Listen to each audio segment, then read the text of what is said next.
Hola, ¿qué tal amigos? ¿Cómo están? Muy buenas noches. Yo soy Esdras Chabot y esto es Dinero y Poder. Andrés Manuel López Obrador presentó 12 propuestas de agenda propia que consideró prioritarias para iniciar lo que llama la cuarta transformación del país, entre ellas la derogación de la reforma educativa.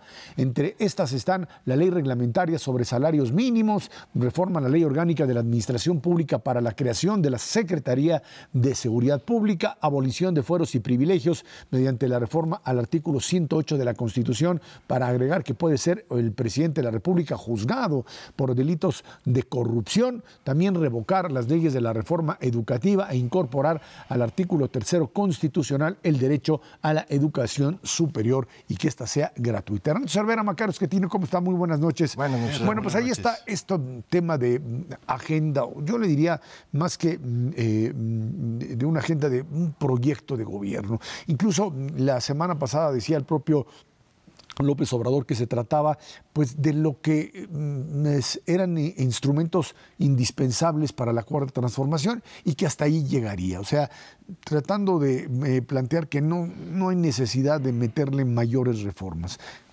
Temas complicados sin duda alguna es el tema de reforma educativa, que dice que hay que echar más que nada para atrás las leyes secundarias que se hicieron porque dañan a la estabilidad de maestros que se encuentran en funciones.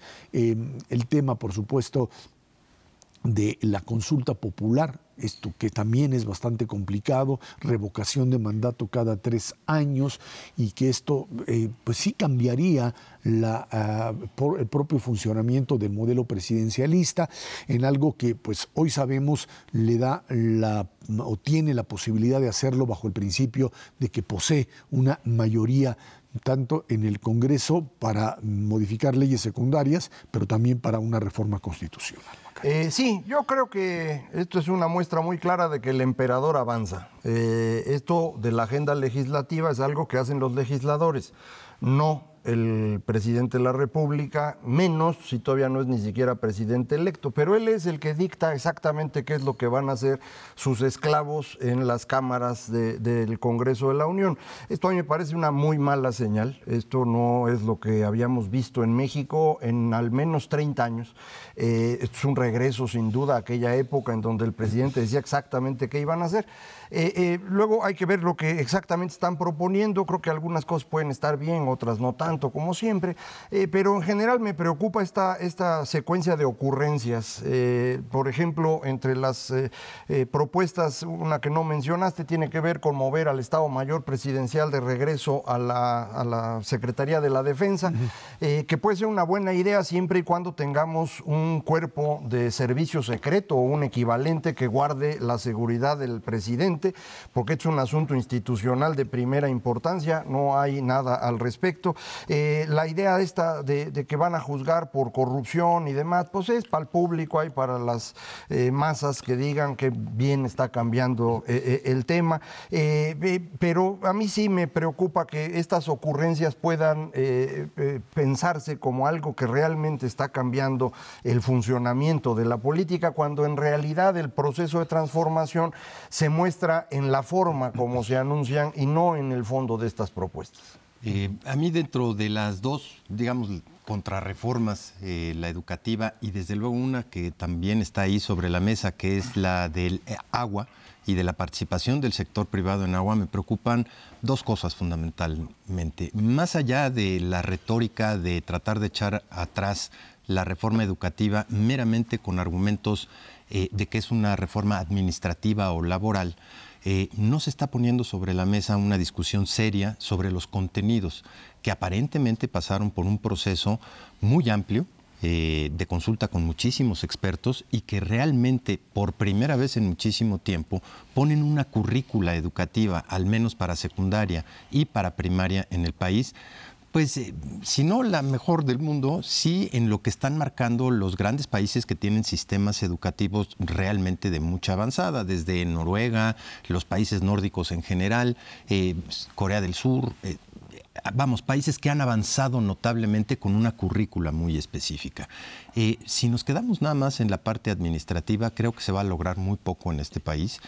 Tendríamos que discutirlo mucho más allá que, evidentemente, que los maestros asistan a clase, claro, y que sean evaluados una vez al año. Son cosas necesarias en cualquier chamba, no solamente la de maestro, pero la discusión profunda, seria, de qué es lo que van a aprender nuestros chamacos en primaria, en secundaria, en preparatoria y, desde luego, si se quiere dar el derecho a la universidad, pues habría que tener algo mucho más profundo que no sé si nada más la Cámara de Diputados tenga la capacidad para discutir este tipo de temáticas. Es que yo creo que, insistiría, se están manejando dos discursos en paralelo. El discurso que habla de la abolición de la reforma, y cuando se entrevista a personaje, quien será seguramente el próximo secretario de Educación Pública, Esteban Moctezuma, dice, sí, esto hay que moverlo, pero para tratar simplemente de evitar que haya sanciones a maestros, pero se seguirá con las evaluaciones, pero se modificará, etcétera, etcétera. Yo insisto, esto es un proceso, de nuevo, entre dos tipos de planteamientos, uno hecho por el propio Ejecutivo, que yo no sé hasta dónde esto termina permeando en el mundo de la realidad, del día a día, de lo que sí se puede hacer y lo que finalmente, por el propio avance que se tiene, ya no es viable echarlo para atrás, o si sí lo quieren hacer, hasta dónde pueden llegar, o si en verdad esto tiene que ver con algún tipo de símbolo que tratan de lanzar para plantear que esto es diferente a lo anterior, pero que ya no se pueda, que ya no sea viable manejar esto, más que si es que lo que quisieran es, digamos, regresar al control del sindicato, en el caso educativo, a que el sindicato volviese a controlar.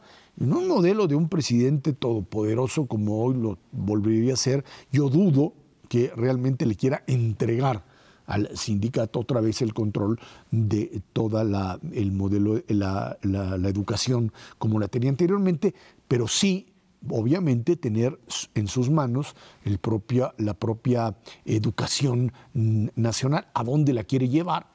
Esto creo que tiene que ver otra vez al mundo de lo cotidiano, de quién lo instrumente, de cómo se lleve a la práctica.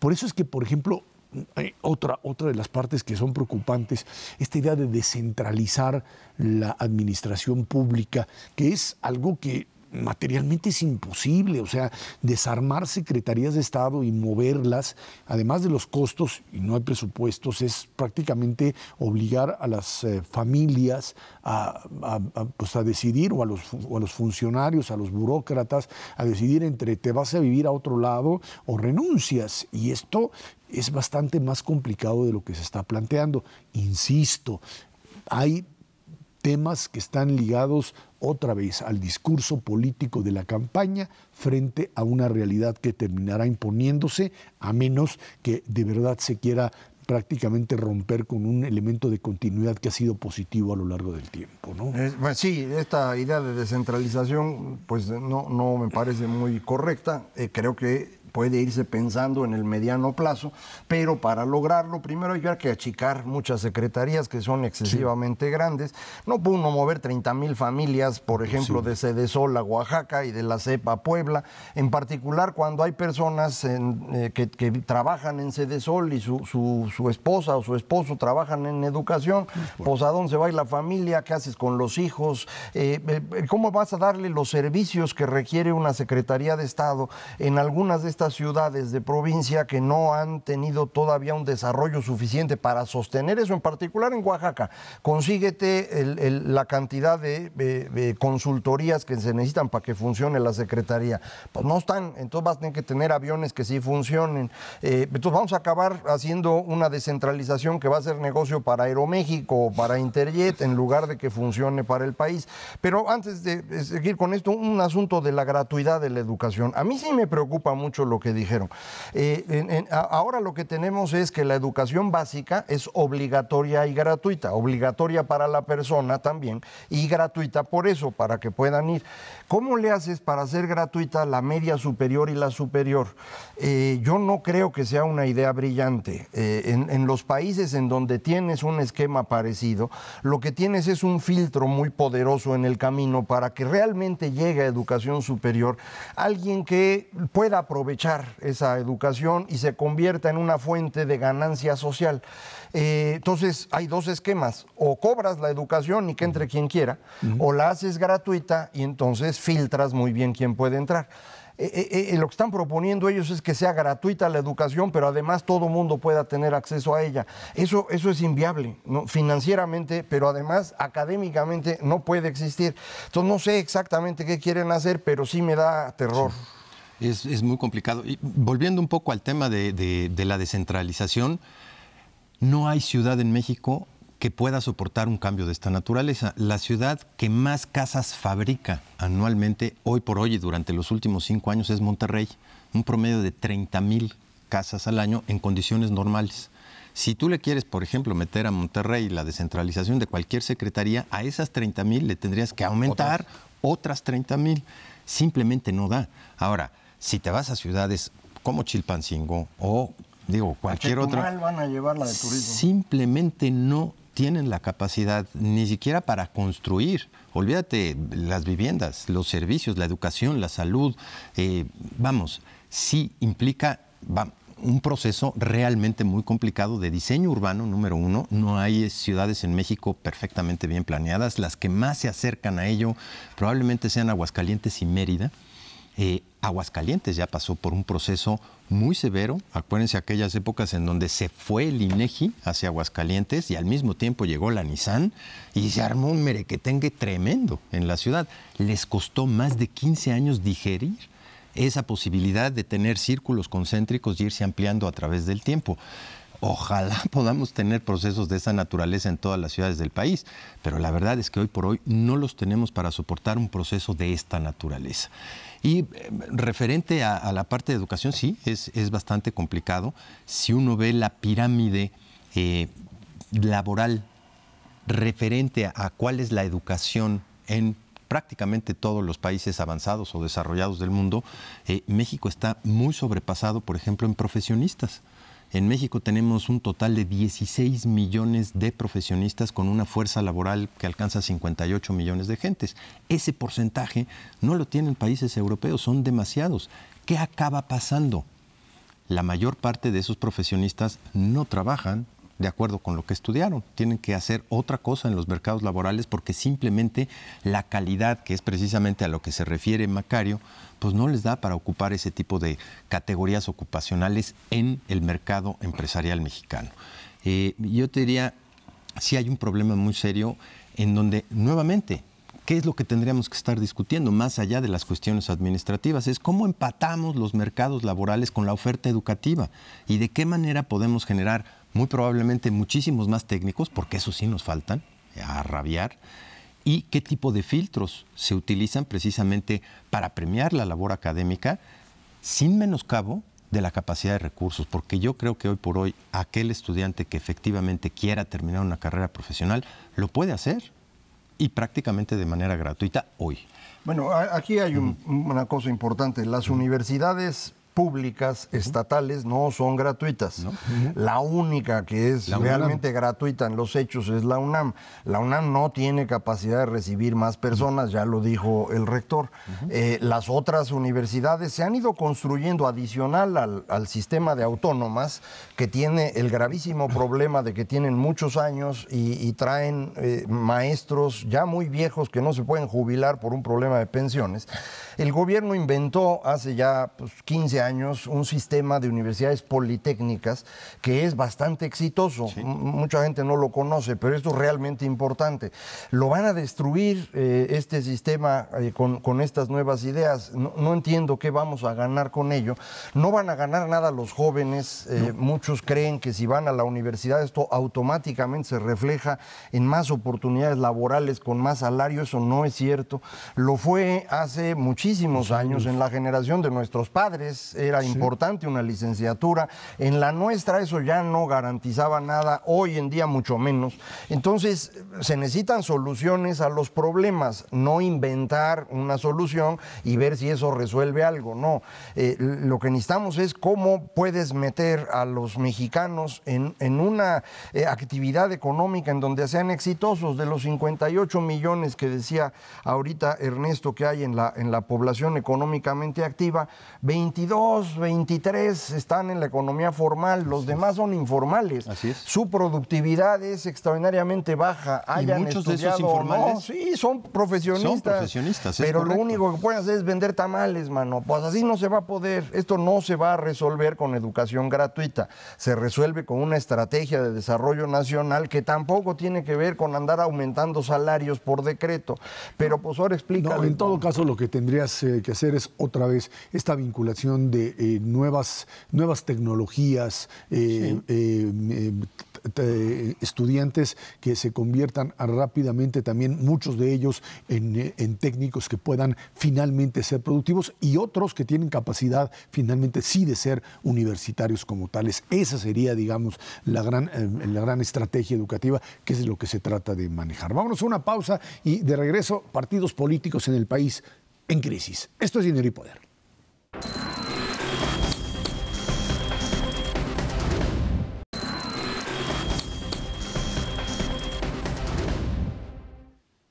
Los grandes perdedores de la elección federal y local del pasado domingo 1 de julio fueron PRI y PAN. De 8 gubernaturas y la jefatura de gobierno, el PAN obtuvo 3 y el PRI ninguna. Pero en la elección de presidente de la República los resultados no fueron mejores para ambos institutos políticos. El PRI obtuvo 7.600.000 votos, equivalentes al 13.5%. Acción Nacional, 9.600.000, equivalentes al 17.6%. Los peores resultados para ambos partidos. Y en medio de esto, pues las pugnas internas. Una verdadera tragedia, sin duda, para panistas y priistas, ya no digo para perredistas, que algunos de ellos simplemente dicen, pues es el momento, estamos al borde de la desaparición, habría que hacer algo. Para el PRI, básicamente, pues este sueño de la maquinaria que iba a mover los votos de un lado a otro, y etcétera, simplemente operadores que si les dieron dinero se lo clavaron. No funcionó, punto, no funcionó. Para el panismo, yo insisto, una guerra interna que no le funcionó a Ricardo Anaya, no la supo llevar a la práctica correctamente como modelo de unidad, y un PRD que poco aportó en esta ocasión a la propia dinámica de la alianza, en un momento además en donde, pues lo habíamos dicho durante creo que todos estos años, no estaban dispuestos aquellos que tenían el control del partido a deshacerse de entrada de aquellos que sabían, estaban apostando desde el momento en que Andrés Manuel se separa y se va a Morena, de establecer lo que tendrían que decir claramente. Señores, aquí hay dos proyectos y el que está con Andrés Manuel se va del PRD y el que no se recompone. Quisieron jugar a esta idea de que pues los voy a traer y se van a quedar aquí por interés, y finalmente de esa manera Morena consiguió pues presupuestos desde el PRD para Morena, y pues finalmente terminó deshaciendo el partido como lo querían hacer, con un enorme grado, yo diría, de inocencia, por no decir otra palabra que no se puede decir en público, o por lo menos no en televisión, por parte de un partido que fue uno de los pilares de la transición democrática y que hoy está al borde de la desaparición. A mí me parece que para entender lo que ocurre ahorita y lo que ocurrió en la elección, necesita uno jalarse hacia atrás prácticamente a este Pacto por México, en donde les faltó convertir ese gran triunfo que fueron las reformas estructurales en un planteamiento político más claro. Hay que recordar, Acción Nacional entra al Pacto por México para deshacerse del calderonismo, y el PRD entra al Pacto por México para deshacerse del López Obradorismo. Ninguno de los dos lo hizo de lleno, y esto fue lo que permitió que Andrés Manuel creara Morena y desfondara al PRD, y que Calderón iniciara la guerra que tú atribuyes a Anaya, pero en mi opinión es originada por el grupo de Calderón, y que pues acaba costándole mucho a Acción Nacional. Al PRI le pasa lo mismo.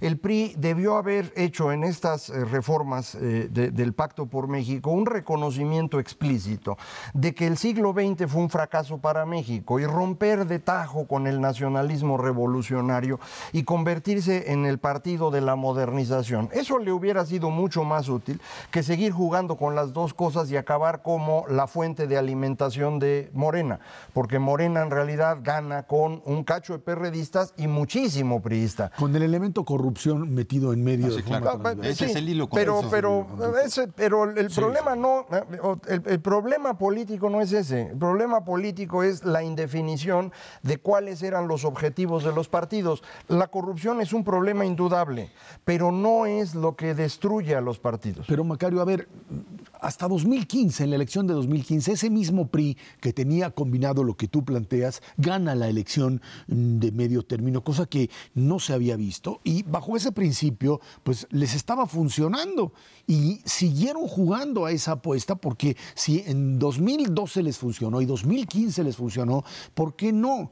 Yo creo que el grave error es que cuando consiguen finalmente el triunfo del Pacto por México y las grandes reformas, este priismo y el propio gobierno decidió que era el momento en que esto se terminaba, lo dejaron abandonado y empezaron a jugar las cartas propias del disfrute del poder sin la conexión directa con el gobierno, con la ciudadanía, y dejando en estos vacíos a gobernadores que saquearon prácticamente el erario y que tú no metiste la mano para detenerlos, y en medio de eso se te fue desfondando. Y Calderón o Anaya, la corresponsabilidad en el PAN allí está presente, no tuviste la capacidad de procesar internamente una competencia entre distintos sectores, y eso te llevó finalmente a la fractura y le abriste el camino a un movimiento marginal como era originalmente Morena, que fue creciendo al amparo del desfonde de los otros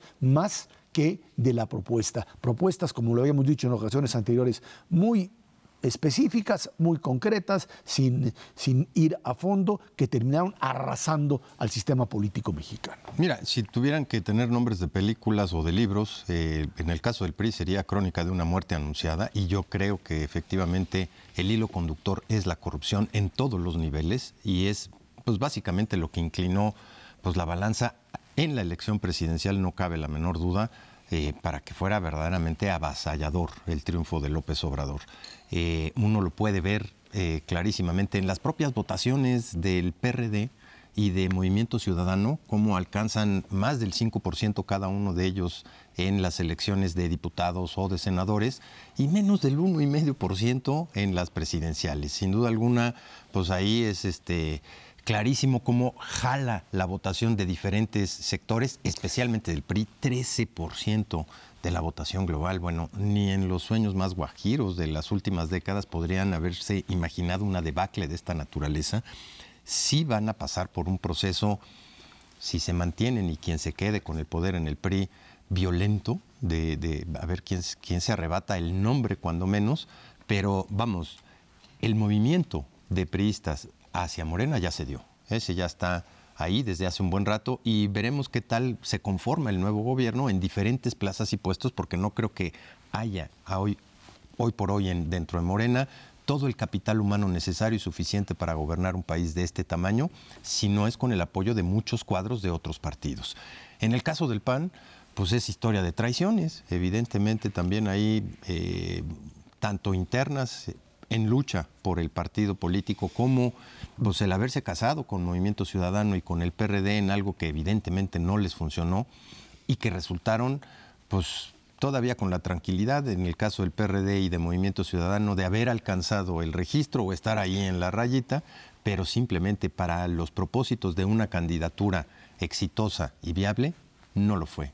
Dos errores gravísimos en términos del PRI y del PAN, que pues la van a pagar, y la van a pagar muy, muy caro en el transcurso de los próximos años. Déjame argumentar por qué creo que la corrupción no es el problema determinante, y es que durante el siglo XX el sistema funcionó alrededor de la corrupción. Esto no es nuevo.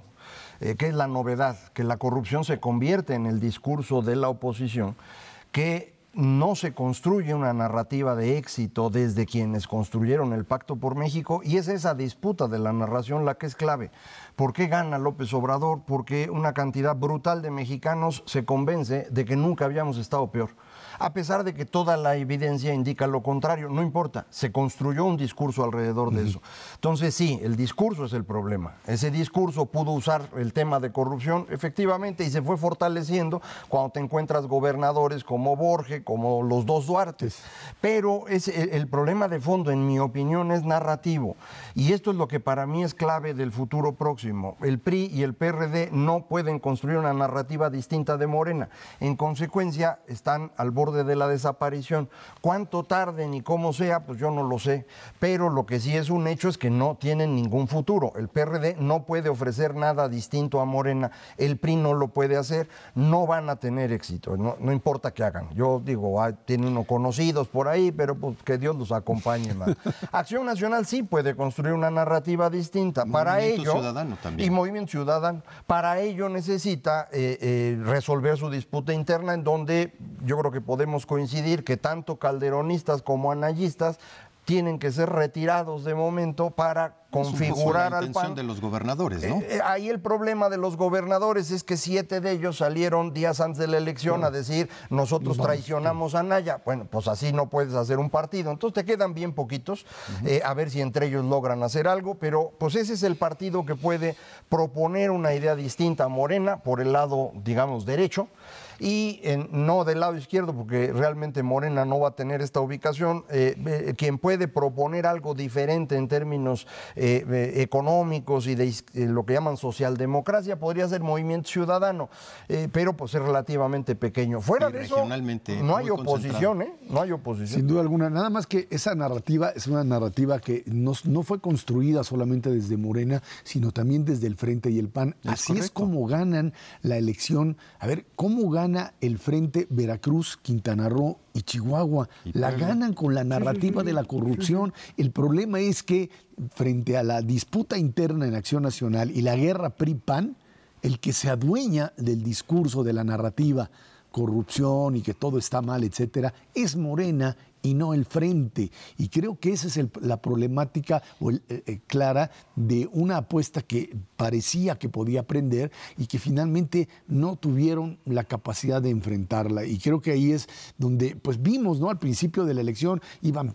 peleándola, iban 1-1, y cuando empiezan, Andrés lo que hace y Morena es pues, quedar separados en el carrito. No es que hicieron algo diferente, y esto empezó a crecer porque los priistas se pegaron, porque los perredistas no iban a votar por Anaya, porque el PAN se no, y de repente viste a Germán Martínez, se pasaba, y Espino, y etcétera, y órale, y empezó la cargada con aquello que terminó transformando al sistema político mexicano otra vez en un presidencialismo absoluto, ¿no? Y creo que ahí es donde está el problema. Yo creo que sí, pero creo que la narrativa no debe centrarse exclusivamente en el tema de corrupción, que probablemente sea el error, pero pues sí, efectivamente eso fue lo que ocurrió. Bueno, vámonos a una pausa y de regreso platicamos con usted crecimiento económico. Otra vez estas apuestas de crecer arriba del 2%, que ha sido el tradicional, el 2 de Macario, que dice López Obrador que lo puede doblar, convertirlo en el 4 con nuevas políticas económicas. Esto es Dinero y Poder.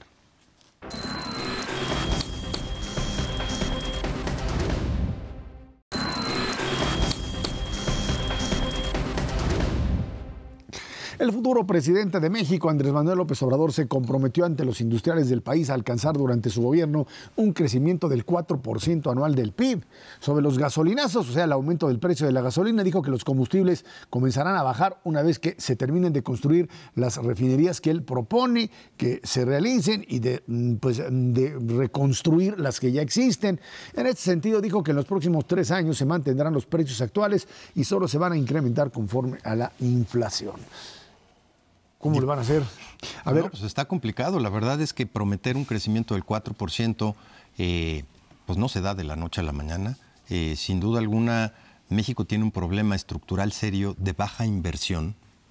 Si tomamos la inversión global como porcentaje del PIB, está escasamente en 16%, y si a ese 16% le quitamos los gastos de depreciación, pues estamos en un nivel ínfimo comparativo con otros países del mundo. Queremos crecer al 4%, la inversión total pública y privada debe alcanzar mínimo 26, 27, 28% del Producto Interno Bruto.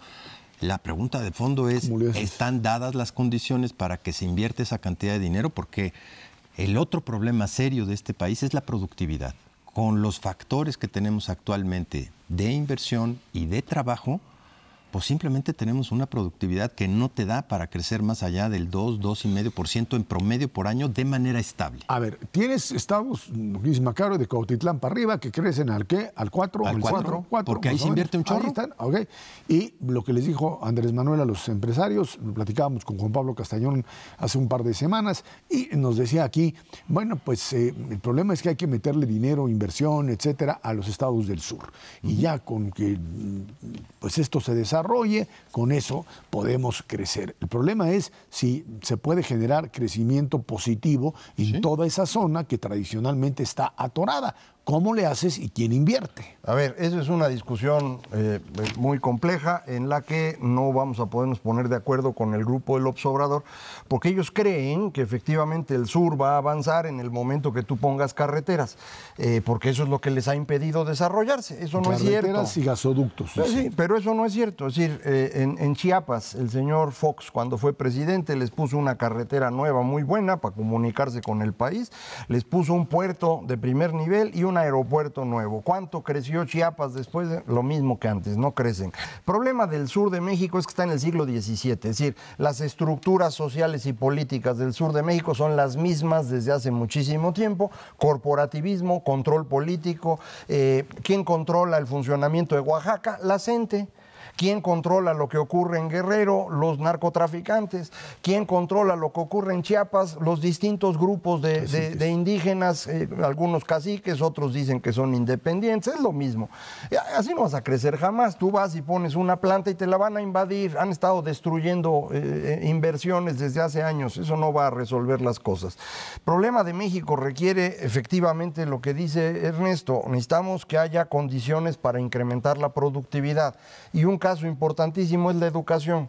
México tiene a nivel promedio el segundo mejor sistema educativo de América Latina, en el promedio, pero en el número de jóvenes en excelencia somos el peor de América Latina. Entonces lo que México puede producir es mano de obra de calidad media, que con salarios bajones compite. Y eso es lo que estamos vendiendo hoy. Armamos autos, armamos aviones, armamos teles. ¿Podemos hacer algo más que eso? No, no tenemos la gente para hacerlo. ¿Qué va a ocurrir con la reforma que están planteando los señores que ahora llegan al gobierno? Pues nos vamos a regresar todavía para atrás. Entonces, ¿existe la posibilidad de que México sea competitivo en el mediano plazo? No, no existe. Punto. A menos que, bueno, sí hay garbanzos de a libra. Perdón, pero en términos de capital humano, nuevamente de Cuautitlán para el norte del país, sí tienes pues, ciertas ciudades en donde claramente hay niveles educativos muy superiores al promedio nacional, en donde tienes desarrollo ya no solamente de armadoras, sino de innovación en industria. Uno se sorprende cómo está creciendo la zona, digamos, el símil de Silicon Valley en Estados Unidos, en la ciudad de Guadalajara, está creciendo de manera muy importante. Que se transforme eso en la capacidad para crecer al 4,5% consistentemente a través del tiempo todavía nos falta. Vuelvo a insistir, sí se requieren niveles de crecimiento y sí se requiere infraestructura. No es una condición suficiente. Pero es necesaria. Es necesaria. Sí. Mucho más de la que ya está. Puede haber proyectos detonadores, pero la infraestructura por sí sola no te va a garantizar que venga el sector privado, que es el que verdaderamente genera empleo y verdaderamente genera crecimiento por sí sola. Hay que dar las condiciones necesarias y suficientes para que se dé esa inversión. Ahora, si te vuelcas hacia el sur, pues vas a descobijar el norte, que también tiene una necesidad de crecimiento importante para las próximas décadas, te diría yo. Y lo que quieres es jalar mucho más y mejor inversión. Esa es la forma de ser más productivas, invirtiéndole sin duda alguna al capital humano. Precios de gasolina, el tema del gas, por supuesto, como detonadores de crecimiento, el tema de refinerías que ya pues, eran 4 o 3, ya la bajaron a 2, ahora ya nada más hablan de una, y de la reconfiguración o modernización, como le quieran llamar, de las 6 existentes actualmente. ¿Hasta dónde esto puede dar? ¿Dónde los recursos? El tema de la asociación con inversionistas privados que tendría que mantenerse porque recursos pues no hay. ¿no? Es que esto de construir refinerías no es un asunto tan sencillo como parece. O reconfigurar las actuales. Reconfigurar, ya sabemos qué pasa, porque ya las reconfiguraron, no sirvió, no hay manera. Se puede lograr un poquito más, pero no ha sido exitoso. Pemex no tiene la capacidad. Ahora Pemex será otra vez la joya de la corona y le van a meter dinero para controlar al sindicato petrolero y porque el nacionalismo, pero es una empresa que es bastante ineficiente, 150,000 trabajadores para producir menos petróleo que muchas otras que lo hacen con 30,000. Las refinerías no están funcionando, perdieron dinero con lo de fertilizantes. Me dicen que ahora van a hacer una refinería de super lujo, ¿no? Ahí en Dos Bocas, Tabasco. Pues hasta no ver, no creer, hermano, porque son inversiones muy costosas. No es sencillo construir una cuestión de ese tamaño y que pueda tener éxito. Dicen que lo podrían hacer en 3 años. No conozco un caso similar. A lo mejor 6. se ocurre. Han estado usando mucho de ejemplo la que estaban haciendo en Brasil, que ya va, creo que en 20,000 millones de dólares el costo y ya se extendió la construcción a 8 años. Entonces, pues no es fácil.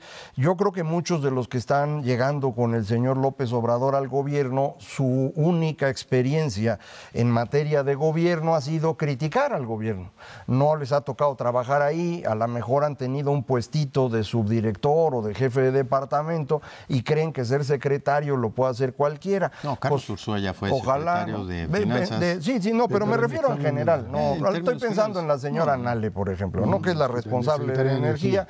No sé a quién van a nombrar en Pemex. Está el señor de Comunicaciones y Transportes, Jiménez Espriu, que es de la pelea pasada y que honestamente creo que no está entendiendo lo que hay que hacer, pero pues ahora sí que cada quien su Hay un gobierno. concepto de fondo que es el costo de oportunidad. Cuando tú tienes recursos escasos, que los va a tener la siguiente administración, no van a estar nadando entre mares de dinero. La verdad es que el presupuesto te da para 22, 23 puntos del PIB, estirando la rayita de ingresos del sector público. Eso es lo que tienes. ¿Cómo le haces para garantizar un crecimiento del 4% cuando tus recursos son escasos? ¿En dónde vas a meter las canicas?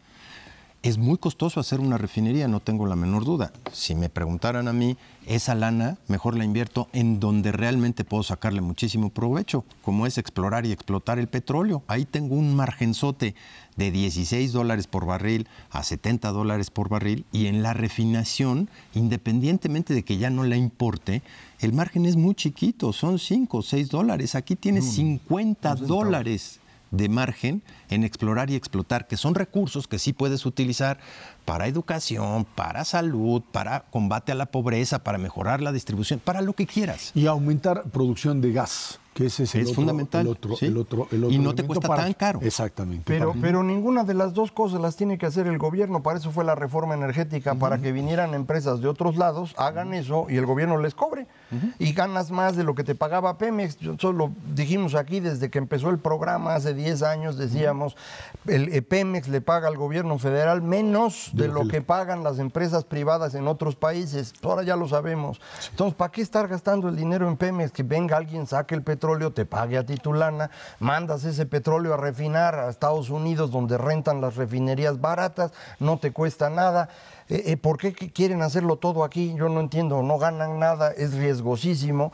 Dicen que por soberanía nacional, yo insisto, ese es un tema que ya no tiene sentido. El tema de soberanía nacional y de seguridad nacional tiene que ver con el abastecimiento de gas, que en un momento determinado no tengas. Eso sí se justifica, el tratar de tener mayores reservas de gas, que es finalmente mayor almacenamiento, sí, y mayor capacidad. Ahora, el tema de precios de gasolina manejados con indización a inflación me parece peligroso por el tema de equilibrios o más bien desequilibrios que se pueden generar en la propia estructura administrativa del Estado, porque pues, los precios se te mueven en un nivel distinto a lo que tú manejas en inflación, ¿no? Y creo que eso es total. Mira, por una parte, si tú dices se van a mover con esta trayectoria y tienes una caída de los precios del petróleo como la que observaste en 2014, donde te cayó de 100 a 24, no lo vas a estar trasladando en beneficio de la industria y los consumidores de combustibles en nuestro país.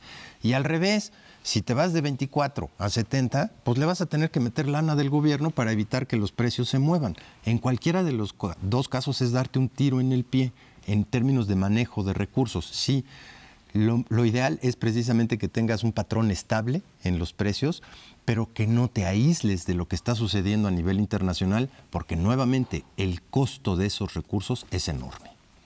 Bueno, pues ahí está la apuesta que están tratando de instrumentar. Veremos a la hora que lleguen directamente a pues ejercer el mando, a ver si los números le cuadran, que es finalmente el compromiso de mantener cifras macroeconómicas reales y no caer ni en endeudamiento ni por supuesto en una inflación todavía mayor. Vámonos a una pausa y de regreso a Tratado de Libre Comercio. Dicen que ahora sí hay oportunidad de que se firme por ahí de noviembre. Esto es Dinero y Poder.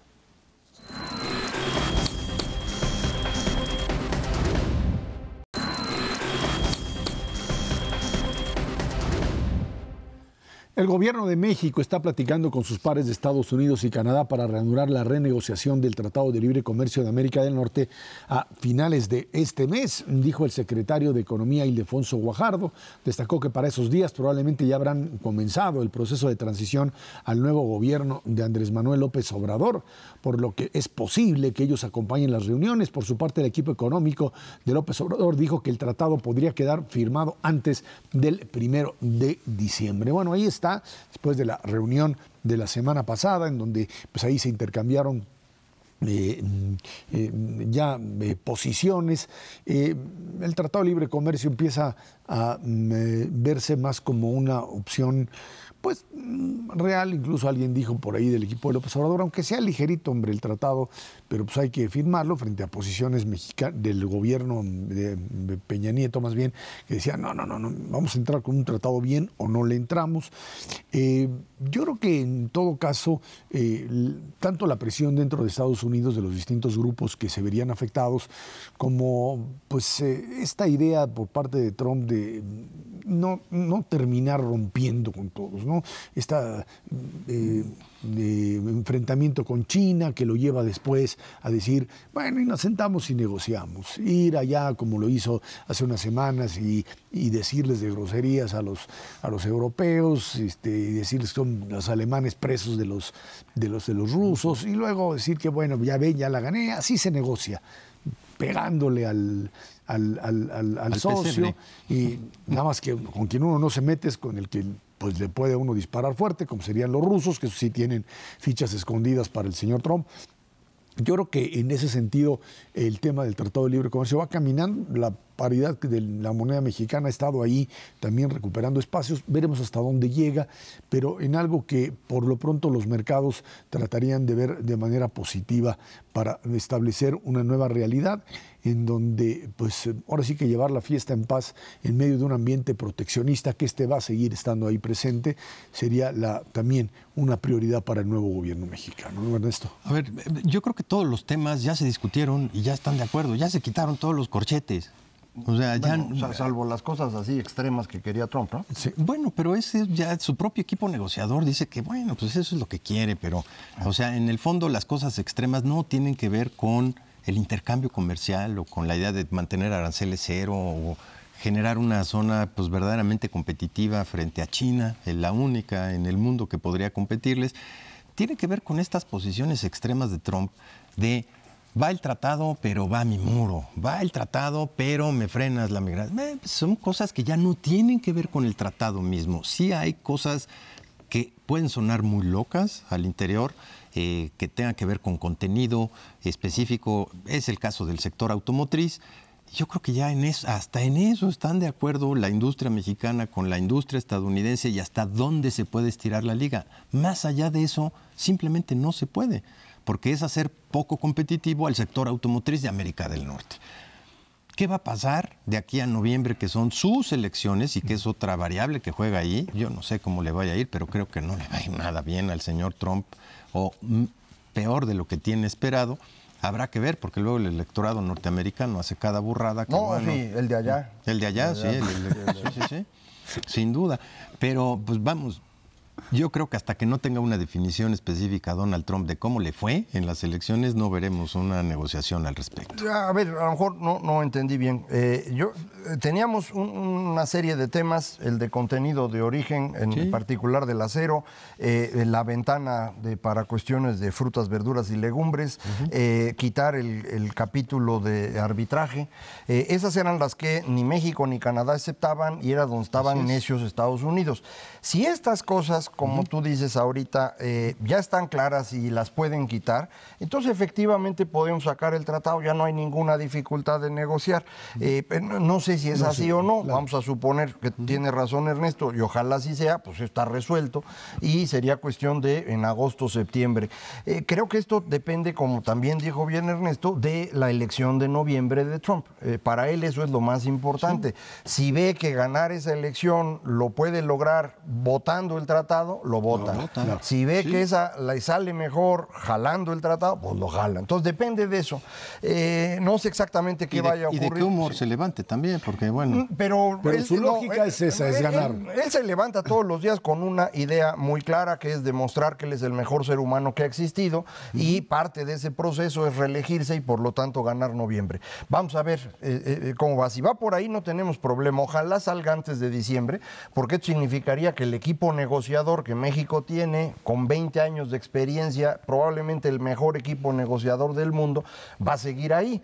Ya para el 1 de diciembre yo no sé quién se quede, porque pues la mayoría, me imagino, no les va a gustar. Sí, pero este viene llegando. Y SEADE tiene mucho reconocimiento académico. Sí, pero solito no puede. Y no ha negociado tratados. O sea, una cosa es solito, aquí platicar como nosotros y la otra es ir a negociar, que requiere ciertas habilidades que se desarrollan en el tiempo. Entonces, ojalá y saliera como tú dices, y pudiéramos tener, eso sería una gran cosa, porque eso sí es una amenaza muy seria para la economía mexicana. Si de pronto nos vota el tratado porque le da la locura, entonces sí entramos a 2019 en condiciones bien complejas. Y es que hay que recordar que la campaña de Trump se está basando fundamentalmente en política exterior, frente al desastre que tiene internamente todavía el fiscal especial Mueller y que el nombramiento de un juez de la Suprema Corte que ni los republicanos están dispuestos a Cámara, que no están dispuestos a aceptarlo por su ultraconservadurismo, etcétera, está apostando a mostrarse como el que pone condiciones. Le gané a la OTAN, puedo manejar a Putin, a los chinos, ONU, lo siento, a quien sea. Esta idea de tratado de libre comercio sí o no vendría en esa consideración. El problema, y ahí es el punto que dice Macario, es hoy, por lo menos encuestas que se han visto en los Estados Unidos, que ya además han tratado de evitar caer en los errores que tuvieron en la elección presidencial, le empiezan a manejar una imagen bastante negativa, negativa, por lo menos en la Cámara de Representantes y también en algunas partes del Senado. Un escenario que se le plantea así y le digan, señor presidente, la perdemos, obligaría a tratar de meterle presión en ese sentido. Por otro lado, hay ya muchos sectores económicos que le están diciendo no se puede. En el caso chino, cuando empezó a meterle más aranceles, llegaron empresas de las grandotas, de las que le apoyaron, a decirle, señor presidente, no lo vamos a poder, esto va a reventar a una gran cantidad de industrias norteamericanas, porque esto de generar un mundo de impuestos o de aranceles desparramado por todo el planeta, pues nos va a tronar nuestra propia economía. Ese es, digamos, el atorón en que se encuentra, y de ahí el interrogante. Estos días, estas semanas han sido semanas a pesar de todo positivas. Los mercados que en algunos momentos se asustan y pierden con la amenaza proteccionista, de repente la descartan y empiezan a crecer. Datos de inflación en Estados Unidos que empiezan a crecer porque todavía dicen, bueno, esto te habla de crecimiento, y un montón de dinero circulando en Estados Unidos a consecuencia de una política pues muy clara de reducción de impuestos, y la feria pues ahora sí que las piñatas reventándose y todos con un montón de dinero en la mano, ¿no? Que siga la fiesta cuando menos 2019. Sí, así es. Pero ojo, ya hay percepción de menor crecimiento para el mundo entero a partir del 2020, y no poquito, medio punto porcentual de crecimiento menos para el crecimiento mundial a partir del 2020 puede ser muy Y peligroso. eso es la amenaza que tienes para generar lo que sería una expectativa de recesión, porque es cierto que no la tienes ahora, pero la podrías tener un poquito más adelante. Sí, clarísimamente empieza a influir. Pues, ¿qué quiere todo el mundo? Cuando ve la fiesta, pues ser partícipe de la fiesta y que me toque un cacho de pastel. Y 2019 aparentemente tiene todas esas características todavía. Pero las consecuencias de un menor crecimiento del comercio, que eso es lo que está dando esta guerra comercial iniciada por Donald Trump a nivel internacional, no se ven de inmediato. Digo, estas amenazas, por ejemplo, de no solamente sectores industriales, sino de empresas muy específicas como Harley Davidson, que digo, pues voy a sacar mi producción. Al crecimiento mundial no le pega, porque si no se hace en Estados Unidos, se hace en otra parte del mundo. Pero el quiebre de empresas o el cierre o la reducción o contracción de ciertos puestos de trabajo iniciando en los Estados Unidos, eso sí le pega directamente no solamente al comercio, al crecimiento de Estados Unidos y al crecimiento del mundo. Lo importante ahorita es noviembre. Si Donald Trump gana en noviembre, se encamina a la reelección y vamos a tener una cosa terrible 6 años. Si pierde por poco, va a estar la disputa. Y si pierde por mucho, va a proceder el señor Mueller en su contra y entonces puede haber hasta impeachment. Entonces, para Trump es realmente de supervivencia. Puede hacer cualquier cosa. 194 representantes. Así está. Ernesto Cervera Macaros, que tiene muchas gracias. Gracias a usted que nos ve y nos escucha aquí todos los jueves en Canal 11 a las 10 de la noche, Dinero y Poder. Estamos en la radio Noticias MBS en el 102.5 del FM de lunes a viernes de 5 a 7 de la noche. Por nuestra parte, muchísimas gracias y muy buenas noches.